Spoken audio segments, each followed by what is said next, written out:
మన హృదయంలో ఆయనకి స్థానం ఇచ్చి ఆయన యందు నమ్మిక ఉంచితే కనుక మనకు సహాయం దొరుకుతుంది. అంతేకాదు, ఎవరైతే హృదయమందు ఆయనకు ప్రత్యేకమైన స్థానాన్ని ఇస్తారో వారి జీవితం అంతా కూడా ప్రకాశిస్తూ, హర్షిస్తూ, సంతోషిస్తూ, జీవిత విధానం అంతా కూడా ఉల్లాసంగా ప్రభువు మార్చునుగాక. 13వ అధ్యాయము ఆ 13వ అధ్యాయము 5వ వాక్యంలో ఈ విధంగా వ్రాయబడింది. నేనైతే నీ కృపయందు నమ్మిక ఉంచి ఉన్నాను, నీ రక్షణ విషయమై నా హృదయము హర్షించుచున్నది. యెహోవా నాకు మహోపకారములు చేసి ఉన్నాడు. ఏమంటున్నాడు దావీదు ఏమంటున్నాడు ఇంకా? యెహోవా నేనైతే నీ కృపయందు నమ్మిక ఉంచి ఉన్నాను. హృదయమందు నమ్మిక ఉంచితే సహాయం చేస్తాడు. రెండవది, కృపయందు నమ్మిక ఉంచితే మనకు రక్షణ కల్పింపచేస్తాడు. ఆ రక్షణను బట్టి మనలను హర్షించదగ్గ జీవితాన్ని ప్రభు మనకు ప్రసాదిస్తాడు. హర్షించదగ్గ జీవితం. అందుకే నేను పదే మాట్లాడుతాను, కృపకు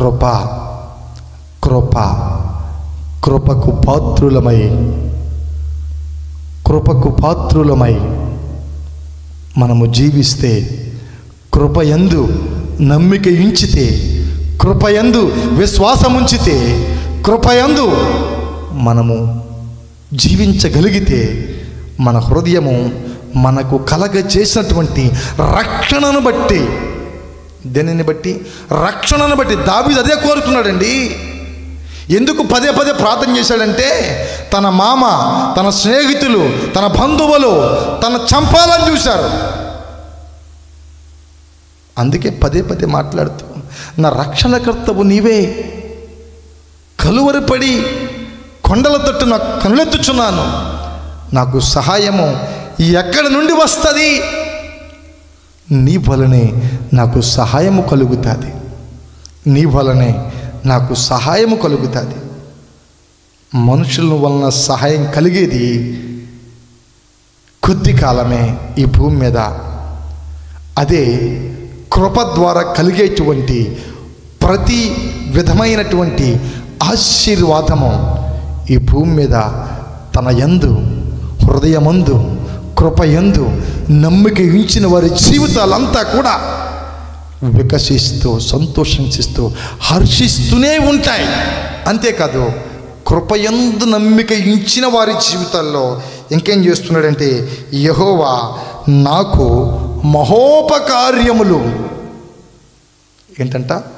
మహోపకార్యములు, ఎవరు ఊహించని కార్యాలు, వారి జీవితంలో ఎప్పుడు తలంచని ఆశీర్వాదాలు, ఎప్పుడు ఊహించని తలంపులు. నిజంగా నా జీవితంలో నేను ఈ రోజున మీ ఎదుట దేవుని మాటలు పంచుకుంటాను అని ఎప్పుడు ఊహించలేదు. నేను ఎప్పుడు ఊహించలేదు. అంతేకాదు, నా ఎదుట సమాజంలో దేవుడు నాకు ఇచ్చినటువంటి ఈ యొక్క స్థాయి, ఈ గౌరవప్రదమైనటువంటి జీవితం కలలో కూడా ఊహించలేదు. అందుకే అంటున్నాడు, మీకు కలిగిన తలంపుల కంటే, మీకు కలిగిన ఆలోచనల కంటే మీ ఎడల నాకున్న తలంపులు విస్తారములు. హల్లెలూయా. మన ఎడల ఆయనకున్న తలంపులు విస్తారం. అందుకే దావీదు మహాభక్తుడు అంటున్నాడు, నీ కృపయందు నేను నమ్మిక ఉంచున్నాను, నీవు చూపిన రక్షణను బట్టి నా హృదయము హర్షిస్తూ ఉంది. దేవుడైన యెహోవా నా జీవితంలో మహోపకార్యాలు చేశాడు. ఆయన నామమే కీర్తింపబడునుగాక, ఆయన నామమే ప్రహర్షించబడునుగాక, ఆయన నామము మాత్రమే ఘనత, మహిమ, ప్రభావములు కలుగునుగాక. హల్లెలూయా. మూడో మాట ముగిస్తాను. 22వ కీర్తనలో 22వ కీర్తనలో 22వ కీర్తనలో 22వ వాక్యం నుండి నేను చదువుతున్నాను, జాగ్రత్తగా వినండి. నీ నామమున నా సహోదరులకు ప్రచురపరిచెదను, సమాజ మధ్యమున నిన్ను స్తుతించెదను. యెహోవాయందు భయభక్తు గలవారలారా ఆయనను స్తుతించుడి. యాకోబు వంశస్థులారా మీరందరూ ఆయనను గణపరచుడి. ఇజ్రాయేలు వంశస్థులారా మీరందరూ ఆయనకు భయపడుడి. ఆయన బాధపడు వాని బాధను తృణీకరింపలేదు, దానిని చూచి ఆయన అసహ్యపడలేదు. అతనికి తన ముఖమును దాచలేదు. వాడాయనకు మొర్ర పెట్టగా ఆయన ఆలకించెను. మహాసమాజములో నిన్ను గూర్చి నేను కీర్తన పాడెదను. ఆయన యందు భయభక్తులు గలవారి ఎదుట నా మ్రొక్కుబడులు చెల్లించెదను. దీనులు భోజనము చేసి తృప్తి పొందెదరు. యెహోవాను వెదుకువారు ఆయనను స్తుతించెదరు. మీ హృదయము తెప్పరిల్లి నిత్యము బ్రతుకును. హల్లెలూయా.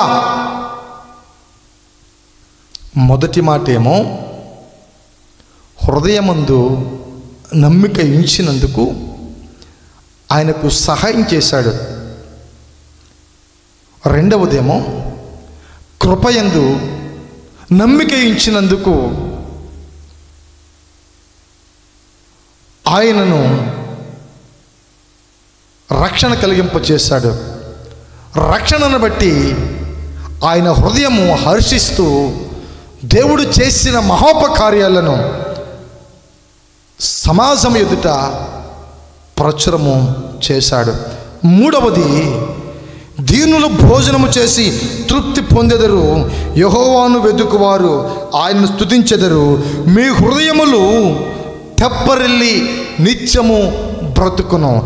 ఎవరైతే హృదయమందు విశ్వసించి, ఎవరైతే హృదయమందు ఆనందించి, ఎవరైతే హృదయమందు ఆయనను సేవిస్తారో, ఆయనను స్తుతిస్తారో, ఆయనను ఘనపరుస్తారో వారి ప్రాణము తెప్పరిల్లటం అంటేనండి ఏటి గట్టు మీద ఎగిసి పడిన చేప కొట్టుకుంటుందో చూశారు. ఎందుకు కొట్టుకుంటుంది చేప? దారిపోయాడిని పిలుస్తుంది, అరే యాకోబా, అరే పాల్ ఇడ్రాఖాం, నన్ను తీసుకెళ్ళిపో, ఆ నీటిలో ఉండలేకపోతున్నాను నేను, నన్ను తీసుకుని వెళ్ళిపోయి టక్ టక్ మన కట్ చేసి కూరలు తినాయి అని కేకేస్తుందా అని పిలుస్తుందా? నిజంగా ఇది ఒక విచిత్రం అండి, విచిత్రం అది. అదే గట్టు మీద పడినటువంటి చేపను మానవుడు పట్టుకోగలడు, కానీ నీటిలో ఉన్నటువంటి చేపను చేతితో పట్టుకోవటం చాలా అసాధ్యం. ప్రియులారా, నీ ప్రాణము చివరి దశలోకి వచ్చేసరికి ఆయాసంతోనూ, అనారోగ్యంతోనూ, బలహీనతతోనూ కుమిలి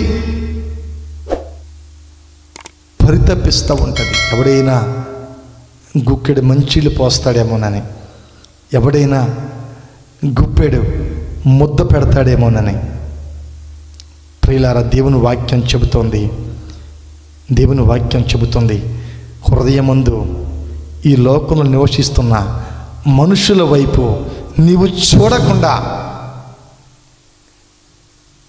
ఈ లోకపు సృష్టికర్త అయినటువంటి యేసయ్యను నీ హృదయంలోనికి ఆహ్వానించి హృదయపూర్వకంగా ఆయన స్తుతించి ఆయన నామాన్ని ఘనపరిచి ఆయన సన్నిధిలో ప్రతి నిత్యము నీవు మొర్ర పెట్టగలిగితే, ఆయనను హత్తుకోగలిగితే, నీ హృదయంలో ఆయనకు స్థానం ఇవ్వగలిగితే తప్పకుండా దేవుడు నీ ప్రాణమునకు ఆయుష్నిచ్చి, ఐశ్వర్యమిచ్చి, సంపదిచ్చి, తెప్పరిల్ల చేసి నిత్యము నీ ఆయుష్కాలమంతా ఆయన కలిగింప చేసిన రక్షణను బట్టి నీ హృదయము ప్రహర్షించేటట్లుగా, సంతోషించేటట్లుగా, ఆనందించేటట్లుగా ప్రభువు కృప, ఆయన సన్నిధి, ఆయన సహవాసం ఈ మాటలు విన్న మీ జీవితాల్లో పరిశుద్ధాత్మ దేవుడు కలగజేయును గాక. ఆమెన్.